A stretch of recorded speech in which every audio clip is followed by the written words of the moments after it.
दोस्तों एक बार फिर आपका स्वागत है, अभिनंदन है आपके अपने YouTube channel Aryan institute Allahabad में। दोस्तों जैसा कि बोर्ड पर आप देख पा रहे हैं, आज एक बार फिर आपसे बात करने वाले हैं UP DElEd online admission form 2022 पर। दोस्त लगातार कुछ आपके कंफ्यूजन्स क्रिएट हो रहे थे, आज उस कंफ्यूजन्स को हम आपके दूर करने का प्रयास करेंगे। लेकिन यहाँ सबसे पहले आप देख पा रहे हैं आर्यन इंस्टीट्यूट इलाहाबाद के नाम से टेलीग्राम चैनल और इंस्टाग्राम आईडी दोनों बनी हुई है।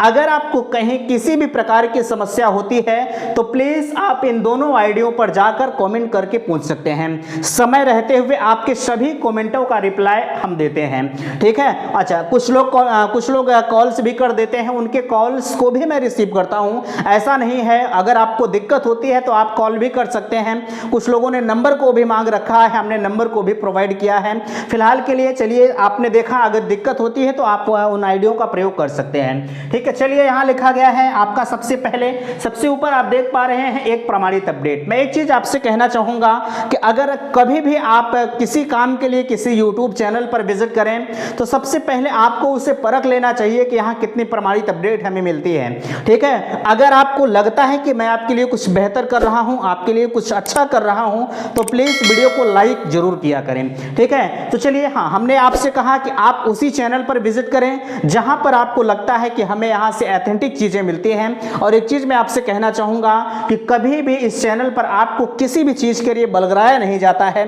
जो अपडेट्स मिल पाती हैं, जो प्रमाणित होती हैं, उसी अपडेट को आपके सामने शेयर करते हैं। चलिए देखिए, सबसे पहले आप कमेंट कर रहे थे कि जो आवेदन नहीं कर पाए हैं वे एडमिशन कैसे लें। अच्छा, इन सभी कंटेंट को आप एक बार देखेंगे। क्या बिना आवेदन वालों का प्राइवेट में एडमिशन हो सकता है? डाइट में डायरेक्ट एडमिशन कैसे लें? दूसरे चरण की काउंसलिंग प्रक्रिया कब से शुरू होगी? और क्या डायरेक्ट एडमिशन लेने पर स्कॉलरशिप आती है कि नहीं आती है?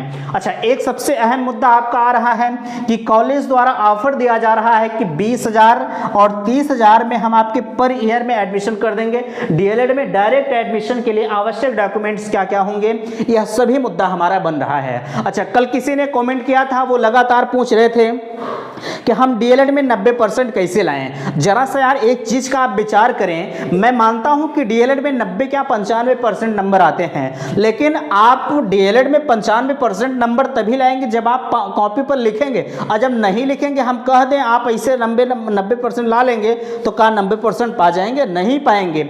आप कहीं भी किसी भी कोर्स को कर रहे हैं, अगर आप अपनी 100% देते हैं तो वहां नंबर भी आपको 100% मिलेगा, ठीक है। इसलिए अब ऐसा कमेंट आप ना करें, ऐसे सवाल को ना करें कि हम 90% कैसे लाएं, हम 100% कैसे लाएं। तो यार यह हमारे लिए मुश्किल होता है। इतना मैं आपसे जरूर कहूंगा कि अगर आप एक अच्छी तरह से पढ़ाई करते हैं, एक बेहतरीन तरीके से पढ़ाई करते हैं, तो कहीं ना कहीं आपका 90 क्या 95 जा सकता है। यह चीज को आप ध्यान दीजिएगा, ठीक है। चलिए आगे हम आपसे बात करते हैं। देखिए, सबसे पहला चीज यहां लिखा गया है कि जो आवेदन नहीं कर पाए हैं वे एडमिशन कैसे लें। तो बिल्कुल मैं आप सभी को बताना चाहूंगा, अगर जो लोग आवेदन नहीं कर पाए, ठीक है, जो लोग आवेदन नहीं कर पाए हैं वे लोगों के लिए एक गोल्डन चांस होता है कि एक माइनॉरिटी कॉलेज होता है, ठीक है। आप माइनॉरिटी कॉलेज में एडमिशन ले सकते हैं, कहीं कोई दिक्कत नहीं होती है। लेकिन उसमें से थोड़ी सी समस्याएं ये उत्पन्न होती हैं कि जब आप माइनॉरिटी कॉलेज में एडमिशन लेने जाते हैं तो कभी कभी कुछ कॉलेज होते हैं जहां पर आपके सामने समस्याएं उत्पन्न कर देते हैं, आपको बाद में चल के समस्याएं झेलना पड़ता है। बिना आवेदन वालों का माइनॉरिटी कॉलेज में एडमिशन होता है, लेकिन मैं आपको यह नहीं कहूंगा कि नहीं आप माइनॉरिटी में एडमिशन ले ही लीजिएगा, ठीक है। इस चीज को आप ध्यान दीजिएगा। हाँ, अगर आप लेना चाहते हैं तो ले सकते हैं, मुझे कोई आपत्ति नहीं है। लेकिन जब भी आप एडमिशन करवाइएगा तो सबसे पहले उनके बैकग्राउंड को आप खंगालिएगा कि क्या ये वाकई में माइनॉरिटी कॉलेज में एडमिशन लेते हैं कि नहीं लेते हैं। उसके बाद ही आप ऐसे कदम को उठाइएगा। अन्यथा की स्थिति में अगर आप 1 साल का वेट कर लेते हैं तो वह चीजें आपके लिए बेहतर होंगी, ठीक है। खैर, आपकी इच्छाएं हैं, हमने आपको सोल्यूशन बताया। अगर आपने आवेदन नहीं किया है तो आप माइनॉरिटी में एडमिशन ले सकते हैं, यह चीज आप ध्यान दीजिएगा। माइनॉरिटी मींस होता है अल्पसंख्यक कॉलेज। अल्पसंख्यक कॉलेज में सभी कास्ट का एडमिशन होता है, ऐसा नहीं है कि वहां सिर्फ अल्पसंख्यक का ही होता है, ठीक है। चलिए यहाँ लिखा गया है क्या बिना आवेदन वालों का प्राइवेट में एडमिशन हो सकता है। लगातार कुछ लोगों का कमेंट आ रहा है, कुछ लोग कह रहे थे डाइट में ले सकते हैं प्राइवेट में। देखिए अगर मैं आपसे बताना चाहूंगा कि आप ना ही डाइट में एडमिशन ले सकते हैं ना ही प्राइवेट में एडमिशन ले सकते हैं बिना आवेदन के। ठीक है, आपके लिए सिर्फ एक ही रास्ता खुलता है, ओनली वन माइनॉरिटी। आप बिना ऑनलाइन के आप कहीं पर भी नहीं ले सकते हैं। अगर कोई कॉलेज वाले कहते हैं, बहुत ऐसे कॉलेज होंगे आप गए होंगे, संपर्क किए होंगे, वो लोग आपसे बताए होंगे कि भैया हमारे यहाँ आप चले आइए, हम बिना आवेदन का एडमिशन ले लेंगे, तो वो पूरी तरह से गलत कह रहे हैं। कहीं उनकी बात में 1% सच्चाई नहीं है। इस वजह से बिल्कुल आप उनके झांसे में मत आइएगा, पैसा ले लेंगे और आपको छोड़ देंगे, आप फंस जाएंगे।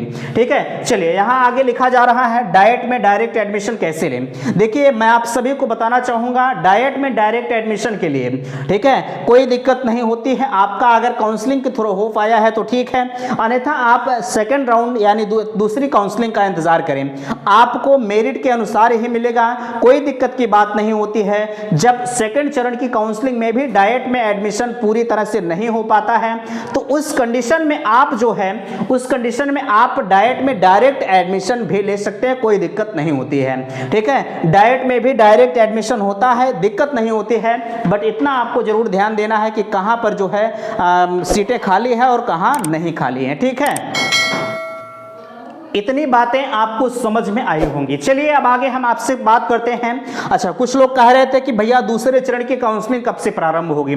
देखिए मैं आप सभी को बताना चाहूंगा, जहां तक दूसरे चरण की काउंसलिंग की बात है, हमने आप सभी को बताया है कि 23 तारीख तक आपके प्रथम चरण की काउंसलिंग चल रही है। 23 तारीख क्या 22 तारीख तक चलेगी, लेकिन 23 तारीख को कॉलेज वाले अपने रिपोर्ट जितना उनके यहाँ एडमिशन हुआ रहेगा वो अपने सारे डॉक्यूमेंट्स को पीएनपी के पास भेजेंगे। इस वजह से जब भी आपके दूसरे काउंसलिंग की प्रक्रिया प्रारंभ कराई जाएगी, दूसरे चरण की काउंसलिंग प्रक्रिया प्रारंभ कराई जाएगी तो वो 23 तारीख के बाद ही कराई जाएगी। अब यह निर्भर करता है पीएनपी के ऊपर, पीएनपी कै तारीख को डेट देती है। जैसा भी होता है दूसरे चरण की काउंसलिंग के बारे में एक एक अपडेट आपके सामने शेयर करूंगा जब कोई डेट आती है। कुछ लोग संभावित डेट की बात कर रहे होंगे, मैं संभावित पर विश्वास नहीं करता।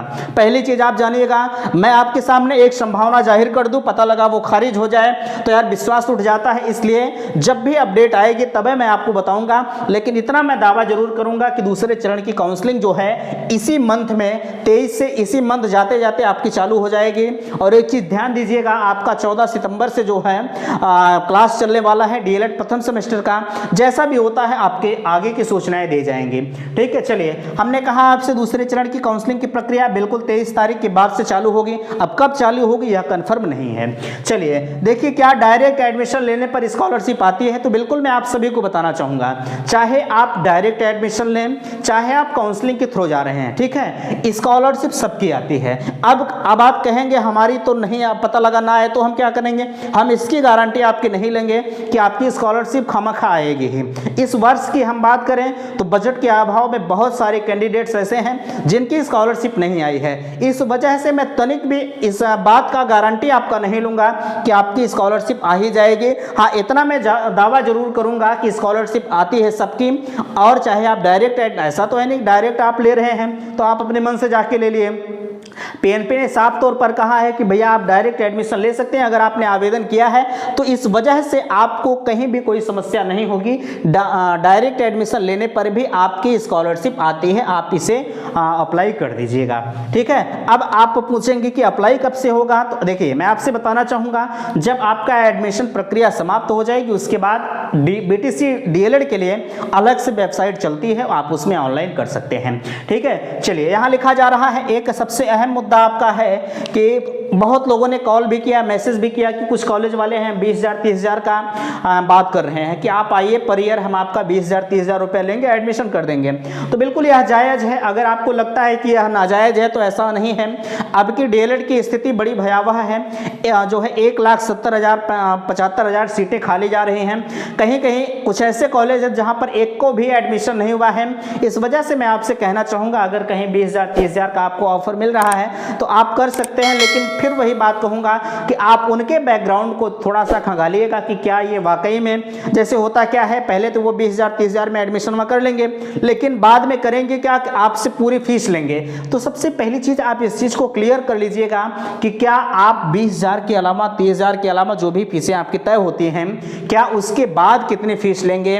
कहीं कहीं होता क्या है कि प्रैक्टिकल का फीस लेते हैं, फाइल का लेते हैं, ये तमाम तरह की उनकी शुल्कें होती हैं। तो इन सभी के बारे में आप एक प्रमाणित तौर पर जान लीजिएगा। कुछ लोग कह रहे थे कि वो कागज़ पर लिख कर दे रहे हैं। देखिए, मैं मानता हूं कि वो कागज़ पर लिख कर दे रहे हैं जब तक वो अपने कॉलेज की साइन नहीं करते, हालांकि यह मुझे बताना नहीं चाहिए, लेकिन अगर आपने जुड़े हैं तो मैं हर बात आपके सामने शेयर करूंगा। अगर वो किसी चिट पर लिख कर देते हैं, ठीक है, किसी चिट पर अगर आपको लिख कर देते हैं तो आप इस चीज़ को ध्यान दीजिएगा, जब तक वो कॉलेज की मोहर नहीं लगाते हैं तब तक वह चीज़ आपकी फर्जी मानी जाएगी। ऐसा मत समझिएगा कि उन्होंने साइन करके अपने दे दिया तो वो असली है। कॉलेज की साइन होनी चाहिए, तबे जाके आपकी प्रमाणित मानी जाएगी। हाँ, ये बात की बात है कि वो 1-2 हज़ार रुपये ले सकते हैं, बिल्कुल मैं मानता हूँ इस चीज़ को। भैया उनकी और क्या कमाई होती है, प्रैक्टिकल फीस लेंगे, ये तमाम तरह की शुल्कें होती हैं। लेकिन इस बार स्थिति दयनीय होने की वजह से हो सकता है कि कुछ कॉलेज वाले ना लें, बट आप इस चीज़ को ध्यान दे लीजिएगा। अगर आपका कहीं एडमिशन हो रहा है 20 हज़ार में हो रहा है, वैसे अगर देखा जाए तो 41,000 फीस होती है, ठीक है। उस 41,000 को ये कैसे एडजस्ट करेंगे ये राम जाने, हमसे नहीं मतलब है, ठीक है। फिलहाल के लिए अगर कोई कह रहा है कि इतनी फीस में हम करवा देंगे तो आप कर लीजिएगा, कोई दिक्कत नहीं है। चलिए हम आते हैं अपने डायरेक्ट एडमिशन पर। डायरेक्ट एडमिशन के लिए आवश्यक डॉक्यूमेंट्स क्या क्या होते हैं। देखिए, अगर हम डायरेक्ट एडमिशन की बात करें, अगर आपने कहीं आपके नाम कॉलेज अलॉट हो गया है और आप 10,000 का पेमेंट नहीं किया है तो उस कंडीशन में आप डायरेक्ट एडमिशन ले सकते हैं। डायरेक्ट एडमिशन के लिए आपको जितने डॉक्यूमेंट्स इस काउंसलिंग प्रक्रिया में वर्तमान में लग रहे हैं उतने डॉक्यूमेंट्स आपको लगेंगे, कहीं उसमें कोई दिक्कत नहीं है। एक चीज का और ध्यान दीजिएगा कि डायरेक्ट एडमिशन के लिए डॉक्यूमेंट थोड़ा सा सुन लीजिए। आपने जो ऑनलाइन किया है, ऑनलाइन के समस्त डॉक्यूमेंट लगेंगे। उसके बाद आपका हाई स्कूल, इंटर और ग्रेजुएशन तीनों साल का लगेगा, और उसके बाद आपका आधार कार्ड हो गया, फोटो, ये सब आय जात निवास ये सब लगते हैं, आप इन सभी को बनवा लीजिएगा। कुछ लोगों ने कहा कि भैया मेडिकल सर्टिफिकेट नहीं बन रहा है तो क्या उससे हमें दिक्कत होगी, तो दिक्कत नहीं होगी, आपको समय वो दे देंगे, उस समय के अंदर आप बनवा कर दीजिएगा, कोई दिक्कत नहीं होती है। मेडिकल एक दिन में बन जाता है। किसी भी अपने नज़दीकी जिला अस्पताल में जाइएगा, वहाँ सीएमओ के द्वारा चीफ मेडिकल ऑफिसर होते हैं, वहाँ पर आपको वो रिलीज कर देंगे कि भैया आपका बन गया है, ठीक है।